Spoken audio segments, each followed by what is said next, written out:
Assalamualaikum warahmatullahi wabarakatuh.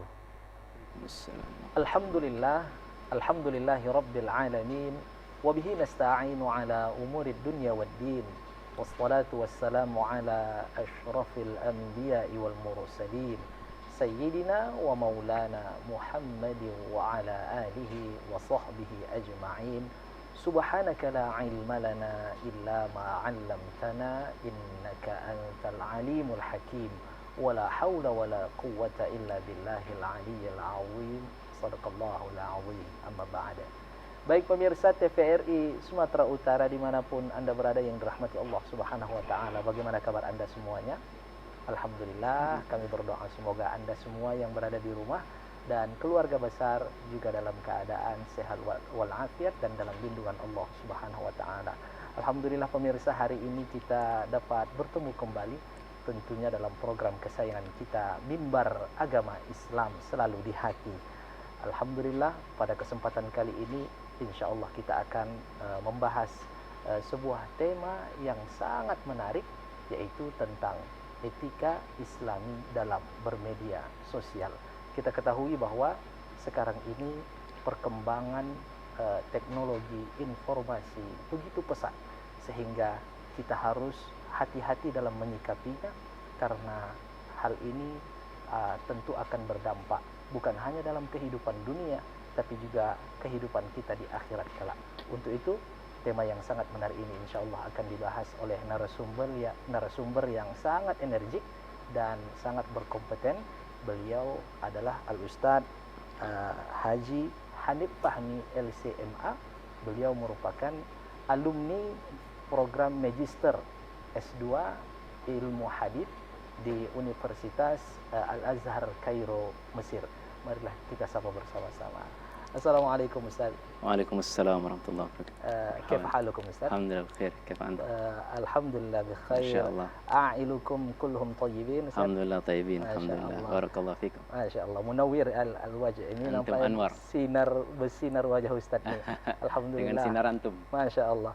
Perlu kita ketahui bahwa Al-Ustadz kita ini baru beberapa bulan pulang dari negara Mesir, menyelesaikan program S2 di Universitas Al-Azhar Kairo, Mesir, jurusan Ilmu Hadits. Dan pemirsa, pada kesempatan kali ini kita akan mendengarkan lantunan ayat suci Al-Quranul Karim yang akan dibacakan oleh Qari Al-Ustadz Muhammad Rifa'i SPDI.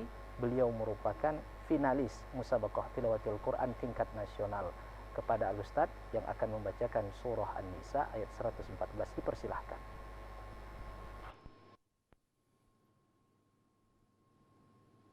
أعوذ بالله من الشيطان الرجيم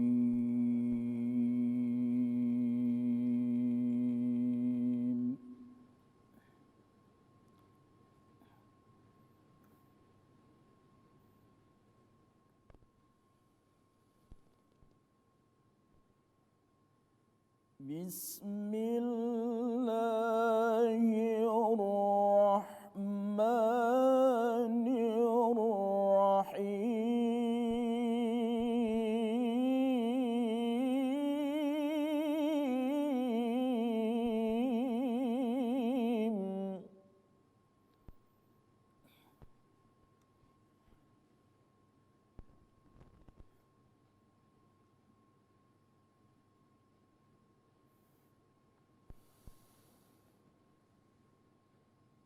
لا خير في كثير من نجواهم إلا من أمر بصدقة أو معروف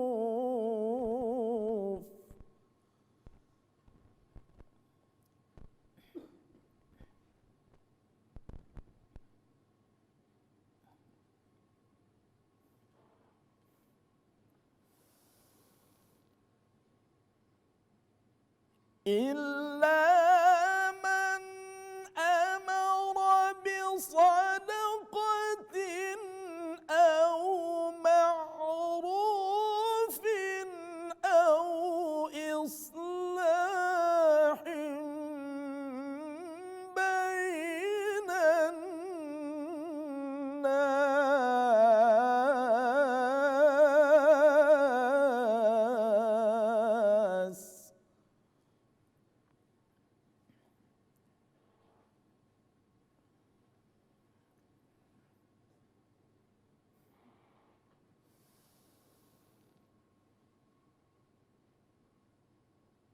ومن يفعل ذلك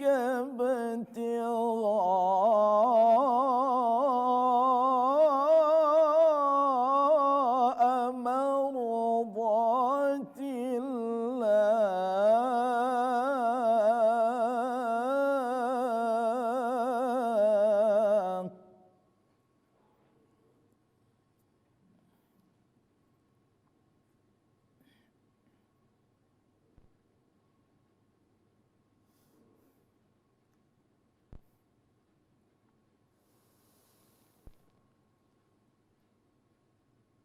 ومن يفعل ذلك ابتغاء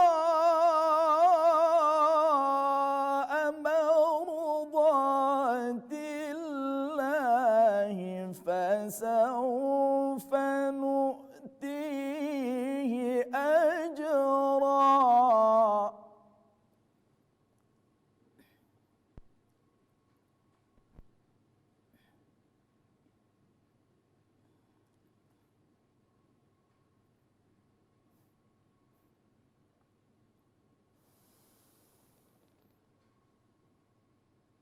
ذلك ابتغاء مرضات الله فسوف نؤتيه أجرا عظيما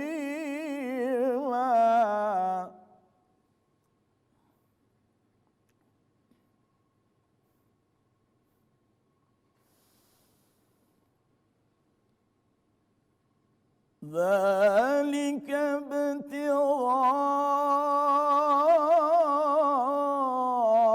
مرضات الله فسوف نؤتيه أجرا عظيما صدق الله العظيم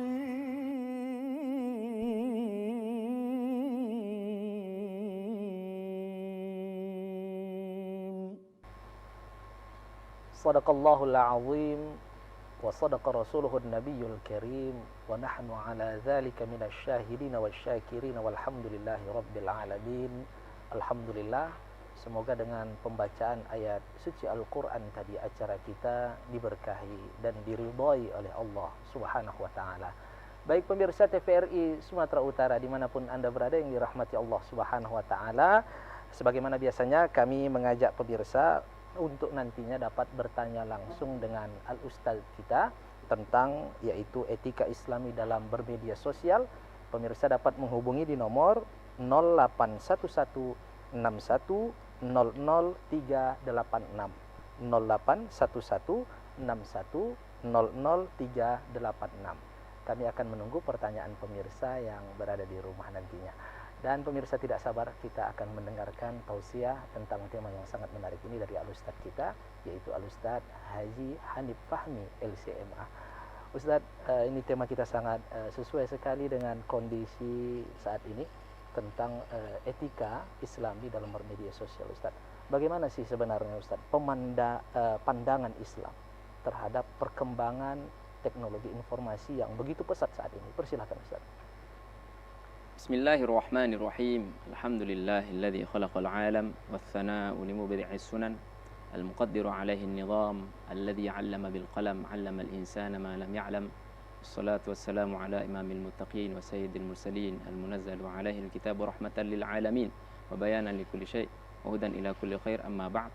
Subhanaka la 'ilma lana illa ma 'allamtana innaka antal 'alimul hakim. Rabbi shrah li sadri wa yassir li amri wahlul 'uqdatam min lisani yafqahu qawli.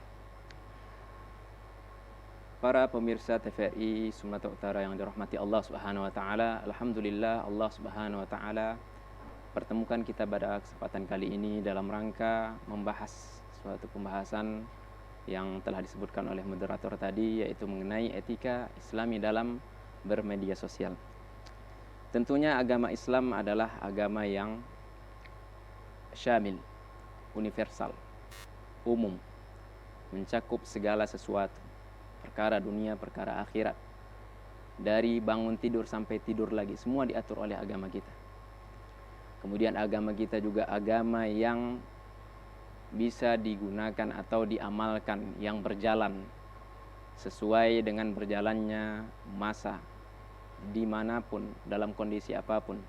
Oleh karena itu agama Islam ini adalah agama yang yasluh, saleh, layak untuk setiap tempat, untuk setiap perubahan kondisi dan zaman.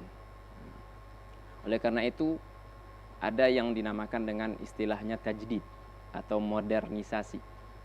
Rasulullah SAW sendiri pernah berkata, antum a'lamu bi umuri dunyakum, kalian lebih mengetahui perkara-perkara, urusan-urusan dunia kalian. Juga Rasulullah SAW sebagaimana pada sebuah hadis yang diriwayatkan oleh Imam Abu Daud dari Sayyidina Abi Hurairah radhiyallahu anhu, bahwa Rasulullah bersabda, innallaha azza wa jalla yab'atsu ala kulli mi'ati sanatin aw ala ra'si kulli mi'ati sanatin man yujaddidu laha amra dinha. Sesungguhnya Allah Subhanahu wa taala mengutus di setiap penghujung atau awal 100 tahun. Setiap abad ada saja yang timbul atau muncul dari kalangan ahli agama atau ulama atau tokoh agama yang memang tugasnya adalah memodernisasi. Modernisasi baik dalam rangka memahami teks-teks Al-Quran dan Sunnah. Bagaimana teks-teks Al-Quran yang banyak cenderung sifatnya itu mujmal, global, umum, mutlak. Begitu juga hadis-hadis Nabi SAW sesuai untuk digunakan setiap zaman, di setiap zaman, sehingga hari akhir nanti. Termasuk perkembangan teknologi sekarang juga bagian dari modernisasi, tajdid. Dan kita sebagai seorang muslim harus menjadi seorang muslim yang kayis, yang berjalan, yang sesuai dengan konsep Islam itu, yang mana soleh, layak untuk setiap zaman dan setiap tempat, termasuk dalam menggunakan menghadapi yang namanya perkembangan teknologi. Dan hal ini tidak bisa diberhentikan, tidak bisa dihentikan dan tidak bisa dipungkiri.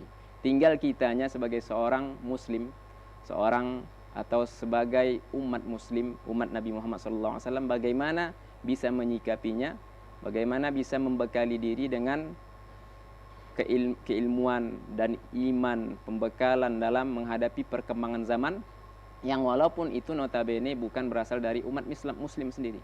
Karena berdasarkan sabda Nabi SAW tadi, antum a'lamu bi umuri dunyakum. Bahkan Rasulullah SAW juga berinteraksi dengan non-muslim. Rasulullah wafat dan beliau punya alat untuk berperang itu digadaikan pada seorang Yahudi. Jadi tidak ada larangan di sini, tidak ada masalah di sini. Jadi kurang lebih seperti inilah pandangan Islam terhadap perkembangan zaman, perkembangan teknologi. Tinggal lagi bagaimana kita sebagai umat muslim pandai menyikapinya, pandai mengkonsumsinya, berinteraksi dengan kemajuan-kemajuan teknologi tersebut. Kenapa? Karena kalau kita lalai atau kalau kita lemah dalam hal tersebut, bukan kemajuan yang ada, justru kemunduran. Kalaupun kemajuannya sifatnya adalah majazi, bukan kemajuan yang sebenarnya. Wallahu a'lam. Baik Ustaz, berarti Islam tidak mengekang umatnya untuk alergi terhadap perkembangan teknologi ini Ustaz. Ya. Tentu benar. Kita harus bisa menyikapi dengan baik. Iya. Apakah sebaliknya Ustaz, justru Islam ini lebih mendukung untuk menguasai tentang ilmu-ilmu seperti itu? Bagaimana Ustaz? Baik. Bahkan lebih dari itu. Tadi saya bercerita mengenai pandangan umum, pandangan dasar. Sebenarnya lebih dari itu, benar seperti yang Ustadz Yuzaidi disebutkan. Justru hal-hal seperti ini kita punya ilmu. Ada nama istilahnya ilmu. Kita ini dianjurkan untuk menuntut ilmu. Pada dasarnya menuntut ilmu wajib. Namun ada juga ilmu yang sifatnya itu anjuran.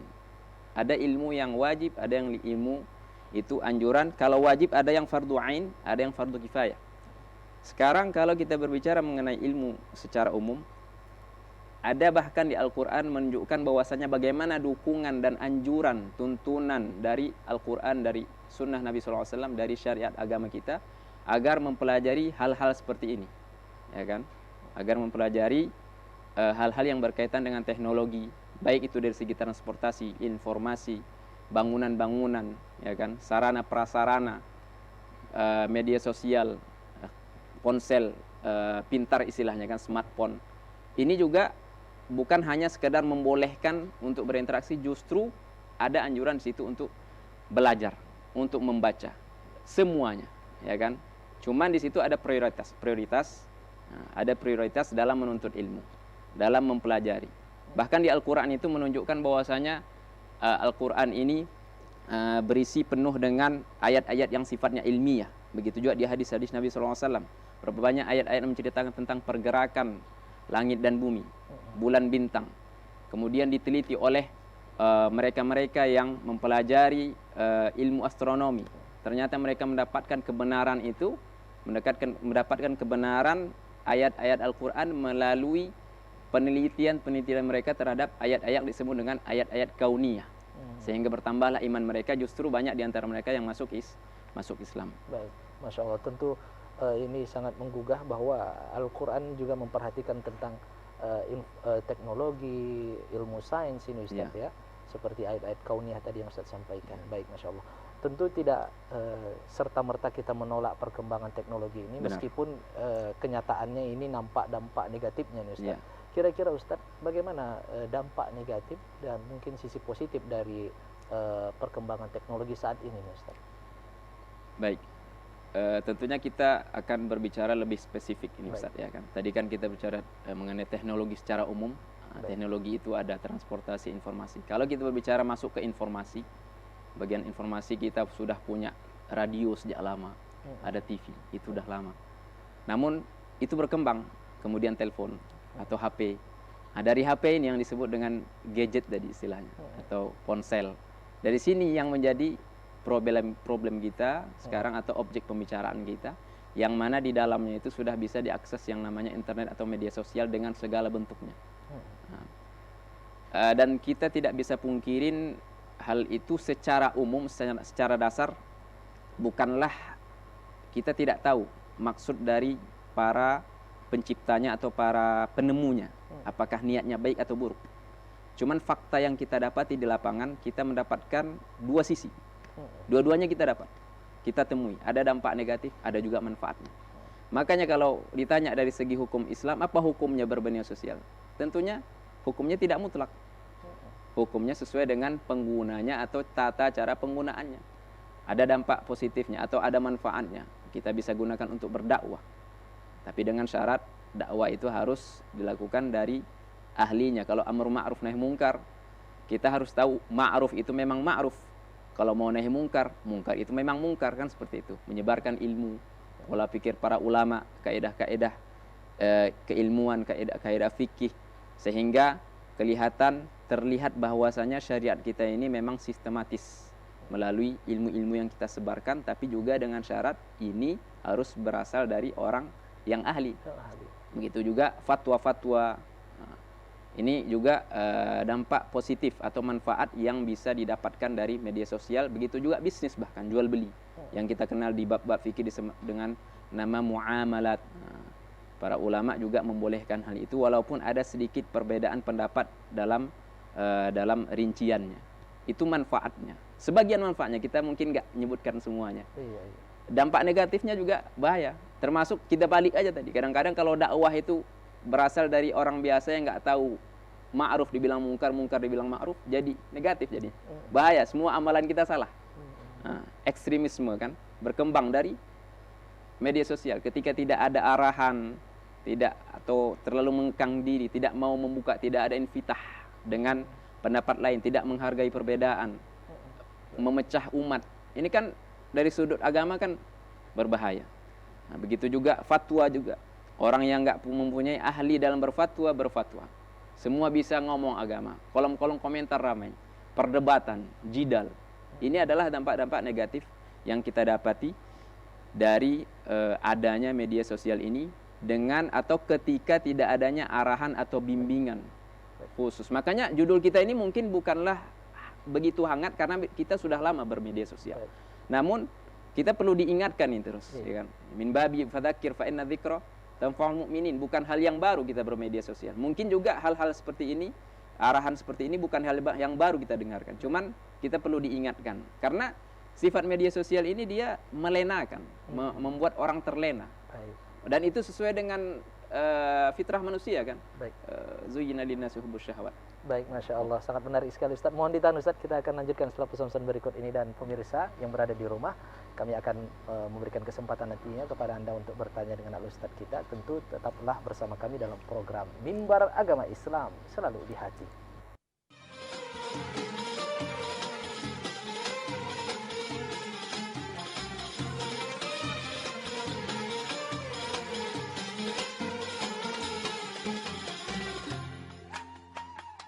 Baik pemirsa TVRI Sumatera Utara dimanapun Anda berada yang dirahmati Allah Subhanahu wa Ta'ala, terima kasih karena Anda masih setia bersama kami tentunya dalam program Mimbar Agama Islam, selalu di hati.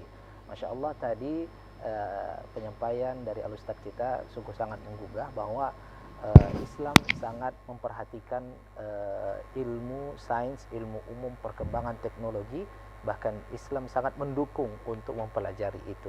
Dan tentu dampak negatif yang kita rasakan belakangan ini bukan berarti Islam alergi terhadap perkembangan itu, tapi harus pandai menyikapinya. Jadi tentu hal ini yang selalu membuat orang terlena, sehingga perlu sekali tema ini diangkat untuk terus mengingatkan agar kita senantiasa istiqomah mempergunakan media sosial ini dengan sebaik-baiknya. Baik pemirsa yang berada di rumah, kami mengajak Anda untuk bertanya dengan Al-Ustaz kita dengan tema yaitu etika Islami dalam bermedia sosial di nomor 081161000386 081161000386. Baik pemirsa, sembari kami menunggu pertanyaan dari pemirsa setia di rumah, kita akan lanjutkan mendengarkan tausiah dari Al-Ustaz kita.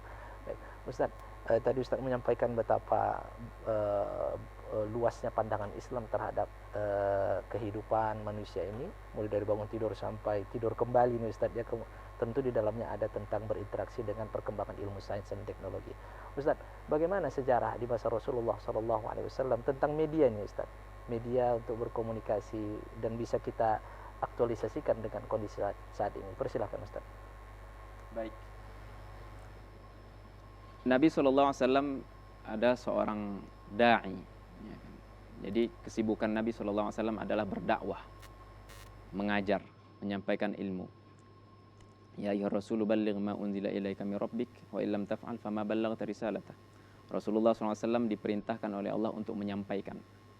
Apa media Rasulullah SAW dalam menyampaikan, dalam berkomunikasi, dalam berdakwah dengan para sahabat, bahkan dengan kaum musyrikin, orang-orang di sekitar Nabi ketika itu? Tentunya sangat terbatas, ya kan? Nabi hanya mengandalkan langkah-langkahnya, mimbarnya, kemudian lisan.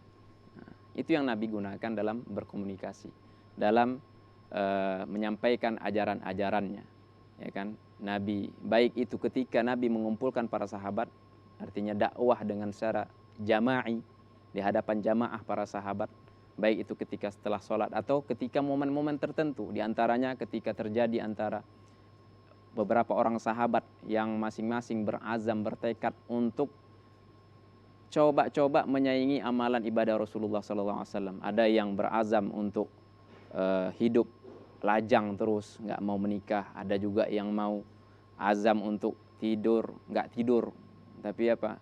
Qiyamul lail terus. Ada yang berazam juga untuk mau puasa terus, tapi nggak mau makan. Akhirnya apa? Nabi SAW kumpulkan para sahabat, khutbah. Nah, ini media, mimbar. Jadi hanya terbatas. Nah, sekarang kita sudah mempunyai media yang banyak, bukan hanya media sosial, apa saja. Transportasi semua digunakan. Nah, ini tuntutan agama kita, bagaimana kita memanfaatkan media-media ini untuk berdakwah dan untuk berkomunikasi. Kalau dulu hanya lisan, baik lisan misalnya. Di lisan itu kita dapatkan berapa banyak penyakit atau malapetaka yang timbul dari lisan. Nah, orang Arab berkata, punya istilah al-qalamu ahadul lisanain, ya kan? Pena itu adalah satu dari dua lisan. Jadi kita ini punya dua lisan. Lisan yang kita ketahui bersama, lisan asli. Ada lisan kedua namanya qalam, pena. Sekarang pena ini bisa berkembang dengan hanya jari atau tangan yang kita gunakan untuk menggerak-gerakkan, untuk mengaktifkan media sosial. Segala pergerakan media sosial yang di hadapan kita itu digunakan dengan alat yang namanya jari atau tangan. Nah, ini qalam di sini, pena di sini bisa beralih kepada tangan itu. Nah, di sini apa saja yang dilarang oleh syariat kita untuk agar lisan ini menjaga agar kita menjaga lisan kita dari hal-hal yang memang tidak harus dilakukan, yang tidak boleh dilakukan. Begitu juga larangan itu diarahkan kepada tangan kita ini. Ketika lisan kita dilarang untuk berghibah, lisan tangan kita juga untuk dilarang untuk berghibah dalam bermedia sosial. Baik itu dengan tulisan atau dengan sharing atau dengan apa saja segala bentuk yang ada di media sosial. Ketika media sosial melarang kita, ketika syariat kita melarang kita menggunakan lisan kita untuk perkara-perkara yang tidak layak. Min husni islamil mar'i tarkuhu ma la ya'ni. Ngomong yang mubah-mubah tapi enggak perlu. Begitu juga halnya. Sekarang kita bisa aktualisasikan atau kembangkan larangan ini juga diarahkan kepada tangan kita dalam bermedia sosial. Agar kita tidak menghabiskan waktu kita untuk hal-hal yang sia-sia sehingga mengambil waktu kita. Begitu juga hal lainnya untuk mencaci maki, berapa banyak terjadi, ya kan? Komentar hal-hal yang tidak perlu dikomentari, perdebatan sebagaimana yang kita sentuh tadi, itu semua dengan lisan. Namun sekarang hal itu udah berubah, kita dapati juga di dunia yang disebut dengan dunia maya. Kita dapati di dunia nyata, di realiti kita, di sekitar kita, di lingkungan sekitar kita, dan bahkan mungkin lebih banyak kita dapati hal-hal seperti itu dan lebih mudah kita dapati hal-hal seperti itu di media sosial. Ketika kita dilarang untuk membuka aib orang lain atau aib sendiri di dalam dunia nyata, yang mana alatnya adalah lisan, sekarang kita dapati yang namanya kashfu auratin nas, membuka aurat orang lain atau diri sendiri di mana? Di media sosial. Padahal Rasulullah SAW melarang kita. Bahkan Rasulullah bersabda, man satara musliman satarahullahu yaumal qiyamah. Siapa yang menutup aurat atau aib saudara muslimnya, maka Allah Subhanahu wa taala pada hari kiamat akan menutupi aib-aibnya. Bahkan sekarang berapa banyak orang yang membuka aibnya sendiri. Bahkan Rasulullah menyamakan atau menamakan orang yang membuka aibnya sendiri dengan istilah al-mujahir bil fisq, terang-terangan dengan kefasikannya. Dia bermaksiat di malam hari, nggak ada yang tahu. Tiba-tiba besok paginya dia umumkan. Fulan atau wahai manusia, orang-orang, dia umumkan, saya tadi malam gini. Ini orang kesalahannya itu double. Dia sudah melakukan kefasikan, itu salah di hadapan Allah. Allah tahu, orang nggak tahu. Kemudian dikasih tahu orang. Nah, di sini ada dua kesalahan. Hal ini juga terjadi di media sosial. Baik membuka aib orang lain atau membuka aib diri sendiri. Masya Allah, na'udzubillah min dzalik Ustaz ya. Mudah-mudahan kita terhindar dari golongan orang seperti ini Ustaz. Ya, mohon ditahan Ustaz, pembahasan kita sangat menarik tadi. Insya Allah akan kita lanjutkan setelah pesan-pesan berikut ini. Dan pemirsa yang berada di rumah, jangan kemana-mana, kami akan kembali. Tentunya tetaplah bersama kami dalam program Mimbar Agama Islam, selalu di hati.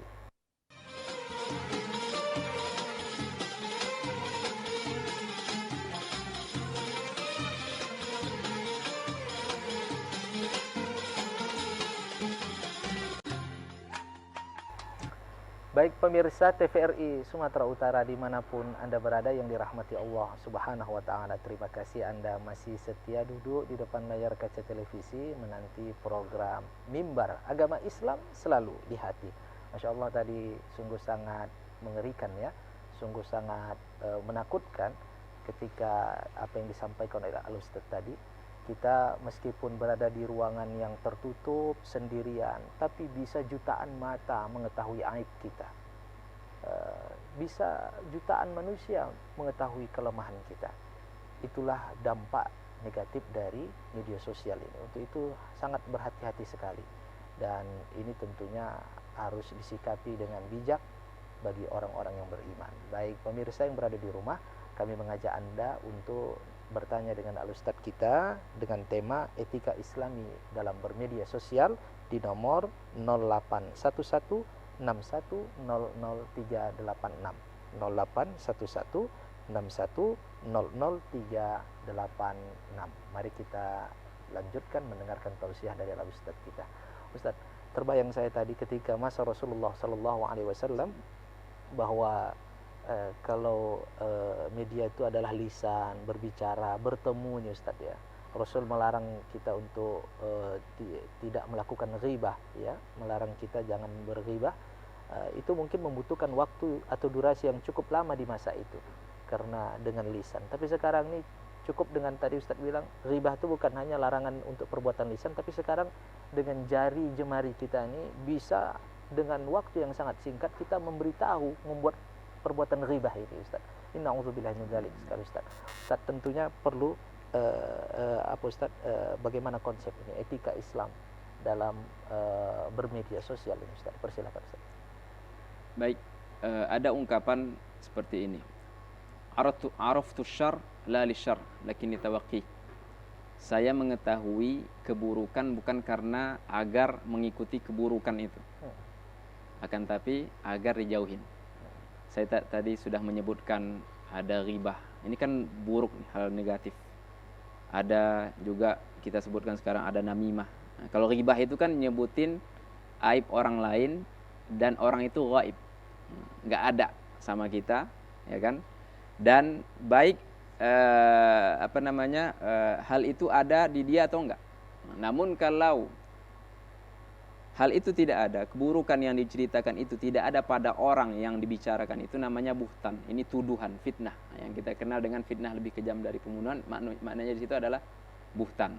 Ini semua hal-hal yang buruk. Ada juga tadi yang disebut al-mira' wal jidal, perdebatan, kadang debat kusir, ya kan, bukan dengan adab-adabnya. Kadang-kadang ada kritikan-kritikan yang diarahkan kepada orang-orang tertentu, ya kan, kepada tokoh-tokoh masyarakat atau kepada public figure. Kritikan-kritikan tapi tanpa didasari dengan ilmu bagaimana mengkritik yang benar. Nah, ini kan semua hal-hal negatif, dampak-dampak negatif. Dan sengaja kita sebutkan dampak-dampak negatif itu termasuk lagi apa? Terbuangnya waktu.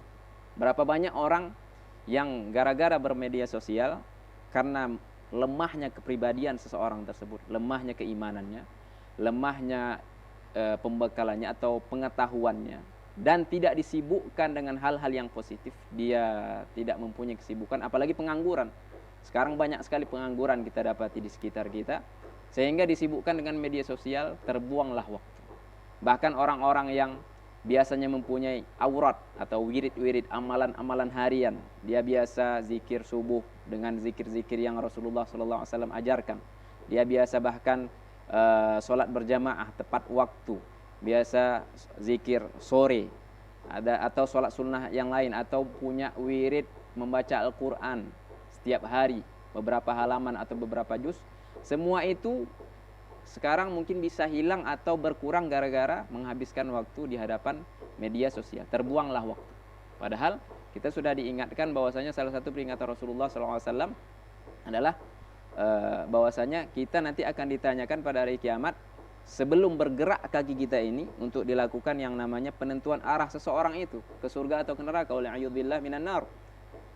Sebelum ditanyakan mengenai yang pertama itu adalah mengenai umurnya, fima ablah. Bahkan nanti di akhir hadis itu disebutkan an syababihi fima afna, atau kebalikannya, fima afna atau fima ablah, di kemana dihabiskan umurnya, kemana dihabiskan waktu mudanya. Ini berkaitan dengan waktu. Waktu itu penting. Banyak sekali mengambil waktu kita media sosial ini. Makanya dari hal-hal negatif ini kita sebenarnya sudah dapat menangkap apa etika yang seharusnya kita lakukan. Nah, kita harus ketahui bahwasanya ghibah itu sama halnya dengan apa? Memakan daging saudaranya sendiri. Siapa yang tega di antara kita memakan daging saudaranya sendiri atau bangkai saudaranya sendiri? Ya? Dan itu dosa besar. Ayuhibbu ahadukum ayyakula lahma akhihi maitan fakarihtumu. Kita sebenarnya nggak ada yang sanggup, tapi tanpa kita sadari, ketika berghibah, bahkan ghibah itu lebih cepat. Ghibah di media sosial lebih mudah daripada berghibah di dunia nyata yang dengan lisan. Dan kadang kita terlena menikmatinya nih Ustaz ya. Nikmat, rasa nikmat. Terlena. Dan dihiasin lagi sama syaitan, sama nafsu. Dan itu berkembang cepat. Itu yang mengganggu kestabilan negara, perpecahan umat, tetangga sesama tetangga nggak akur, sesama keluarga nggak akur. Gara-gara apa? Bukan karena media sosial fi dzatihi, dengan secara spesifik bukan, namun karena lemahnya pengguna atau konsumen dari media sosial ini dari beberapa sisi itu tadi. Ilmu, pengetahuan, tidak menyibukkan dengan hal-hal yang positif, tidak memiliki komunitas yang mungkin bisa dijadikan sarana untuk saling mengingatkan. Nah, jadi itulah salah satu etika, yaitu kita harus sadari hal-hal yang negatif itu tadi harus dijauhi, dan kita harus sadari bahwasanya hal-hal negatif itu tadi berdampak sangat besar, sangat negatif terhadap kehidupan pribadi, kehidupan bermasyarakat, beragama, berbangsa dan negara di dunia dan di akhirat. Masyaallah. Nauzubillah min Na'udzubillah dzalik. min dzalik. Ustaz, saya tadi agak tertarik sekali terkait dengan dampak yang negatif nih Ustaz ya. Saya melihat apakah kemungkinan media sosial ini dapat merusak amal kita tuh. Karena kalau tadi kan misalnya melakukan kemaksiatan seperti berghibah, menggunjing, memfitnah segala macam, itu sangat cepat dilakukan dan begitu banyak orang yang mengetahuinya. Nah, jadi bagaimana ketika kita beramal? Ini ada niat orang nih Ustaz ya, tengah malam nih, bangun dia tengah malam, dia informasikan di status ya, silahkan ayo kita bangun katanya. Padahal di status tuh orang pun nggak bangun juga Ustaz ya. Mungkin apakah ini dapat menghancurkan amalnya karena dia mungkin ingin memberitahu kepada orang bahwasanya dia bangun tengah malam. Bagaimana ini Ustaz tantangan tentang ibadah di akhirat? Ya, ini dampak negatif yang lain ya, yang memang mungkin belum kita sebutkan tadi, tapi ini sangat menarik dan memang banyak kita dapatin. Nah, ini berkaitan dengan ikhlas. Ya, ya. Jadi asasnya ini adalah, dasarnya ini kata kuncinya ikhlas. Memang kita yang mungkin mendapati fenomena seperti itu, hal-hal seperti itu cenderung atau notabene itu berkaitan dengan ketidakikhlasan orang itu dalam beramal. Dan memang biasanya seperti itu memang. Nah, makanya kita ini kan dianjurkan untuk menyembunyikan amalan kita. Nah, yang terbaik adalah bahkan dalam sedekah itu salah satu golongan di akhirat nanti yang mendapatkan naungan Allah SWT, tidak ada naungan kecuali naungan Allah SWT, adalah orang yang bersedekah. Disembunyikan tuh sedekah, saking disembunyikannya, tangan kanan yang bersedekah itu, tangan kiri nggak tahu. Nah, ini sedekah. Dan silahkan kiaskan dengan amalan-amalan yang lain. Sholat sunnah, sholat tahajud. Mungkin kita bisa ubah cara dengan kalau konteksnya tadi sholat tahajud. Ya silahkan saja mengajak tanpa merelasikan sholat itu ke diri sendiri. Atau sambil selfie ya kan. Nah, atau setelah sholat baru selesai sholat nih, baru selesai tahajud nih, atau ayo tahajud terus di selfie. Padahal dia bisa mengubah gayanya dalam berdakwah agar yang pertama tidak ada, ini penting, tidak ada suuzon dari orang lain. Itu saja udah bermasalah. Mungkin niatnya baik, cuman caranya yang membuat orang suuzon kepada dia. Rasulullah saja pernah itu terjadi ketika Rasulullah dengan istrinya Sofiyah. Ada dua orang yang mendapati Rasulullah dengan wanita ini yang padahal istrinya. Rasulullah tahu tabiat setan ini mengalir di tubuh kita ini sebagaimana mengalirnya darah. Akhirnya Rasulullah mengingatkan itu orang, innaha la Sofiyah, istri aku. Artinya apa? Ketika kita memang melakukan hal seperti itu dan berpeluang untuk membuat orang itu berburuk sangka kepada kita, maka ketika nanti ada komen-komen buruk, jangan salahkan orang lain. Fala yalumanna illa nafsah, salahkan diri sendiri. Kenapa? Karena gaya atau caranya yang tidak tepat. Kalau memang ingin mengajak, bisa dengan gaya lain, kan seperti itu. Nah, jadi ini berkaitan dengan ikhlas. Kita dianjurkan untuk menyembunyikan amalan kita, meskipun ada sih, mungkin penting kita sebutkan di sini, ada beberapa kondisi perlu seseorang itu untuk menampakkan amalannya. Contohnya dia seorang tokoh atau seorang alim. Nah, dia mungkin seorang qudwah, seorang kiai yang memang kalau dia berbuat baik apa saja, orang lain atau pengikutnya atau jamaahnya atau para muridnya atau masyarakat dengan mudah mengikutinya tanpa dia berkata-kata. Nah, inilah mungkin sebagian dari pengecualian dalam hal menyembunyikan amalan. Jadi kalau kita sembunyikan amalan kita, ya kan, selain dari pengecualian itu tadi, itu berpeluang sangat besar mendatangkan keikhlasan dan diterima oleh Allah SWT. Namun kalau caranya dengan seperti yang Ustadz sebutkan tadi, moderator sebutkan tadi, itu ada dua sisi negatif, membuat orang lain berkomentar buruk atau berburuk sangka dari kesalahan dia sendiri. Yang kedua, ya itu juga berpeluang bagi diri dia untuk tidak ikhlas dalam beramal. Karena orang melihat dia. Masya Allah, tentu harus kita sadari apa niat ini Ustadz ya, Niat. untuk memposting atau membuat satu status, posting status atau gambar, tujuan kita apa ini? Apa benar. untuk menggugah orang untuk beramal, atau tujuan kita hanya sekedar memberitahu atau memamerkan amal ini Ustadz ya.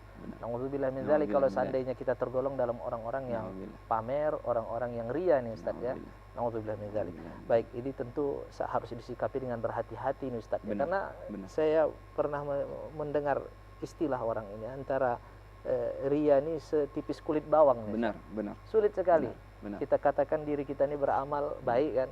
Lepas dari ria, terhindar dari ria, ternyata ada di dalamnya tersusuk ria ini, ya Ustaz ya. Baik, bagaimana ini Ustaz komen? Mengenai ria itu dinamakan, ria itu nama lainnya asyirkul asghar. Kita mengenal ada namanya syirik.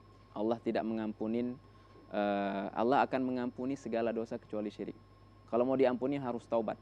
Mungkin kalau dosa-dosa lain bisa diampuni dengan amal-amalan soleh, ya kan? Wasari'u ila maghfiratin min rabbikum. Dengan amalan-amalan gugurlah dosa-dosa. Tapi syirik nggak bisa, harus taubat. Namun ada syirik besar, ada syirik asghar. Cuman yang menjadi bahaya walaupun dia asghar, tapi kan sama namanya dengan syirik akbar. Ada istirak, ada persamaan di situ. Merupakan syirik. Karena ketika seseorang riya itu secara sepintas terlihat dia ini beramal mentasyrikan, menyekutukan antara dia beramal karena Allah dan karena makhluk agar dilihat. Bahkan ada namanya sum'ah, agar didengar juga, nama baik. Nah itu tentunya sangat tercela, sangat harus kita jauhi, apalagi dengan melalui media sosial ini yang memang hal-hal itu bisa lebih cepat, ya kan? Satu dunia bisa mengetahui, ya kan? Riaknya bukan ke riak satu orang dua orang. Mungkin kalau kita di rumah satu orang dua orang, atau di sekitar, di sekolah atau di masyarakat hanya beberapa orang. Tapi kalau sudah riak di media sosial itu, walaupun sendiri Ustaz di dalam, walaupun di tengah sendiri, malam Ustaz, di tengah malam, tapi satu dunia, ya kan? Satu dunia. Ya, dimanapun. Dia di Medan, saya yang di Kairo mungkin tahu. Nah, kan seperti itu. Nah, jadi ini bahaya, salah satu dampak negatif yang ada pada media sosial. Padahal mungkin permasalahannya sangat remeh. Mungkin kalau dia ubah, kalau memang niatnya benar untuk mengajak orang, dia bisa mengubah atau menggunakan cara yang lebih bijak. Nah, kan dalam ilmu balaghah tersebut namanya uslub hakim, yang lebih bijaksana, yang memang tidak mendatangkan yang namanya kontroversi, ya kan? Kontroversi, tuduhan orang, ini riak lah, atau jadi niat itu penting. Apapun itu, bahkan perbuatan mubah sekalipun bisa menjadi ibadah, tergantung dengan niatnya. Kalau ikhlas menjadi ibadah di sisi Allah Subhanahu wa taala. Namun ibadah sekalipun, ibadah sholat sekalipun, kalau sudah riya, nggak ada nilai apa-apa. Kan seperti itu. Kadang ada juga Ustadz dapat lucu-lucu nih Ustadz, sudah sekarat pun orang tuanya, sedang sakaratul maut, sempat lagi foto selfie Ustadz. Orang tuaku sedang sakaratul maut, mohon doa ya, padahal tidak. Setelah di kuburan pun selfie bareng. Naudzubillah. Naudzubillah ini Ustadz ya. Seharusnya tidak terpikirkan lagi berstatus. Dia harus mendampingi orang tuanya, dia mentalkinkan orang tuanya, membacakan Quran. Ini adalah mengubah sikap ini Ustadz ya. Kepribadian, karakter yang tak baik ini Ustadz ya. Bagaimana ini Ustadz? Itu sebenarnya kenapa itu terjadi? Nah, disinilah memang pentingnya yang namanya pendidikan itu tadi. Kita sekarang sudah sangat jarang melihat mungkin rumah Allah itu dimakmurkan dengan majelis ta'lim antara maghrib dengan isya. Orang semua lari ke media sosial, ke dunia maya, atau karena pengaruhnya itu tadi terlena. Jadi kan ini terjadi karena minimnya pendidikan, karena kebodohan, bertebarnya yang namanya kejahilan. Ulama-ulama diangkat, ya kan? Allah dalam sebuah hadis itu sebutkan bahwasanya Allah itu tidak mengangkat ilmu itu sebagaimana mungkin kalau saya ngangkat HP letak di kantong nggak nampak, bukan seperti itu, atau dibuang. Tapi mengangkat ilmu itu bagaimana Allah mengangkat ilmu? Dengan mewafatkan para ulama. Baik. Sehingga ketika ulama udah nggak ada, orang milih siapa aja ulama, sehingga mereka minta fatwa, dia jawab, dia sesat dan dia menyesatkan. Itulah zaman kita sekarang, kebodohan. Ini banyak sekali orang yang hanya mendapatkan secara instan ilmu, Ustaz, ya, sehingga dia pun tidak mau melakukan sharing, tidak mau melakukan diskusi dengan guru-guru. Dia langsung menerima mentah-mentahnya, Ustaz, dari media sosial itu. Nah, Ustadz, ini waktu kita sangat singkat. Ini sudah berada di segmen yang terakhir ini, Ustadz, tidak terasa. Ustadz, kalimatul ikhtitam, closing statement terkait dengan tema kita ini, Ustadz, kepada pemirsa yang berada di rumah. Dipersilahkan, Ustadz. Baiklah, kita sudah sampai kepada penghujung acara. Jadi sudah waktunya saya menyampaikan kalimat ikhtitam, closing statement mengenai kesimpulan dari pembahasan kita pada hari ini, yaitu bagaimana kita harus memperhatikan etika dalam bermedia sosial. Kita harus memperhatikan pentingnya waktu, menyibukkan diri kita dengan hal-hal yang positif. Dan salah satu yang berpengaruh untuk menguatkan kepribadian kita sebagai seorang muslim dalam berinteraksi di dunia nyata ataupun di media sosial adalah dengan selalu berada dalam lingkungan yang baik, yang disebut dengan bi'ah sholihah, lingkungan yang baik. Baik itu dengan sesama kerabat, ataupun kalau bisa mengikatkan diri atau selalu terkait berhubungan dengan seorang alim yang bisa dijadikan tempat untuk berkonsultasi, yang dipercayai. Nah, ini sarana untuk menguatkan pribadi, sehingga kita dalam bermedia sosial kita tahu tata krama dalam bermedia sosial, kita tahu apa yang seharusnya dihindari dan apa yang memang dianjurkan untuk dilakukan. Ketika menyebarkan kebaikan, ketika memang itu dianjurkan, dilakukan. Ketika apa yang harus dijauhkan, ya kan, membaca komentar-komentar atau hal-hal yang dapat membawa waktu yang merusak hati, ya kan, perdebatan yang ada itu dijauhi. Wallahu a'lam wa ahkam. Wassallallahu ala nabiyyina Muhammad wa ala alihi wa sahbihi ajma'in. Alhamdulillahirabbil alamin. Syukran jazilan, Ustaz. Nafa'anallahu bi'ulumikum bighazirati ulumikum. Mudah-mudahan Ustaz sehat walafiat, keluarga juga begitu, Ustaz, ya. Dan tentunya cepat dapat jodoh nih, Ustaz, ya. Masya Allah, Ustaz. Ila liqa, Ustaz, ya. Baik pemirsa yang berada di rumah, apa yang disampaikan oleh Ustaz tadi sungguh sangat penting untuk kita perhatikan, karena ketika nanti di akhirat bukan lagi lisan kita yang dimintakan kesaksian, tapi wa tukallimuna aydihim wa tashhadu arjuluhum. Tangan kita akan berbicara. Ini isyarat bahwa tangan itu saat ini jauh lebih berbahaya dibandingkan lisan. Ketika kita diam, tapi jari jemari kita mengatakan yang lebih luas daripada lisan ini. Nauzubillah min dzalik. Untuk itu berhati-hati. Tapi kalau kita berbuat baik, insya Allah akan menjadi amal jariah. Walaupun kita telah tiada di dunia, itu akan terus dapat dinikmati dan disaksikan oleh orang-orang setelah kita. Mudah-mudahan kita dapat menyikapi perkembangan media sosial yang sangat pesat ini dengan sebaik-baiknya untuk mendapatkan kebahagiaan hidup di dunia dan di akhirat. Saya Yuzaidi beserta seluruh kru dan kerabat kerja TVRI Sumatera Utara pamit undur diri. Terima kasih atas kebersamaan Anda. Kita tutup dengan membaca doa kafaratul majlis. Subhanakallahumma wa bihamdik, asyhadu an la ilaha illa anta astaghfiruka wa atubu ilaik. Wassalamualaikum warahmatullahi wabarakatuh.